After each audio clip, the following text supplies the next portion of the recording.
What's up, you guys? It's Amara, and today I bring you my thoughts on X-Men 2. And this is because Logan is still pretty fresh in my mind, and I am just in this mood of just reliving the legacy of Hugh Jackman. And so, yeah, X-Men 2. I haven't seen this movie probably since the year 2006 or 7-ish.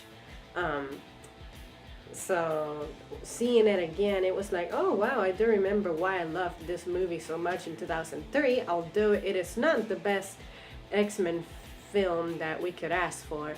But compared to the first one, the action sequences are so much better. Like the Nightcrawler scene, I still think it's super good. And the fight between Wolverine and Lady Deathstrike, I also think it's considerably enjoyable as well.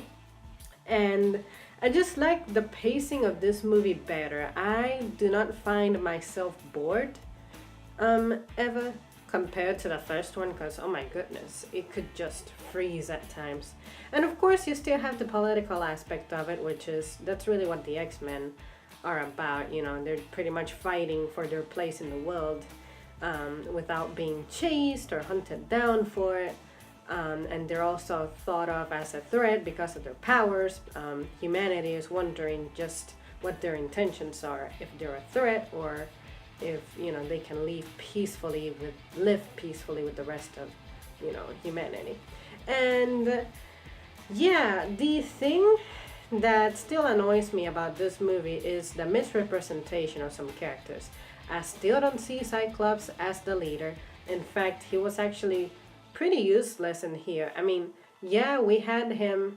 He was definitely more active than he was in the first movie, but you just don't see them being who they are, the X-Men truly fighting, you know. And then good old Iceman, he's just there using his powers kind of randomly, except for building up that ice wall when Wolverine was meeting Stryker. But it's like, can we please get an X-Men movie where all of the most important characters get their moment to shine and get represented based on what their character is supposed to be. Storm, I thought she was cool because she was, you know, summoning storms randomly from time to time. It was not just the thunder and the lightning. We saw some thunder and lightning, we saw some tornadoes, we saw some blizzard within a room, you know, within that cerebral.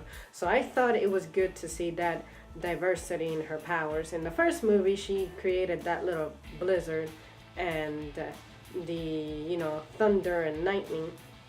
But at least I felt like in this movie she got better action and she was not just getting beat up the whole time.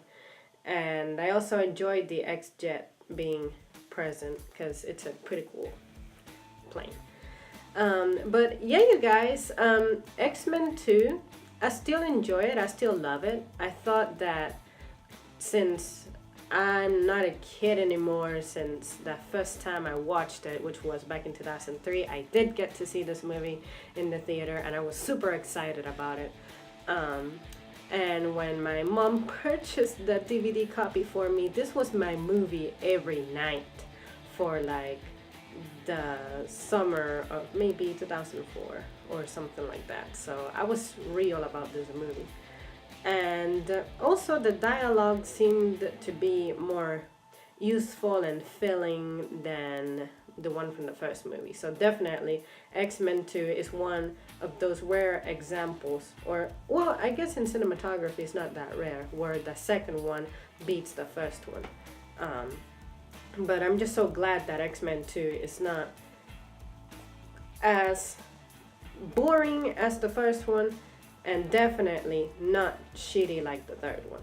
So of course I will get to watching the third one soon, even though I don't have to. I could make a review on it right now, but I want to be fair. I want to watch it and truly regain the memory of it to have a better input for a video. Alright, you guys, as always, thank you so much for tuning in. What are your thoughts on X-Men 2 if you have seen it? Or if you enjoy the Marvel universe in general, what would you like for people like the movie makers to finally do with the X-Men. I would like for them to get their proper shine. Like Wolverine finally got his, and of course we need it for his movie to be rated R. So I'm pretty sure the rest of the X-Men can have their own brutality, so therefore they should also get their R-rated film. Alright guys, I will see you soon.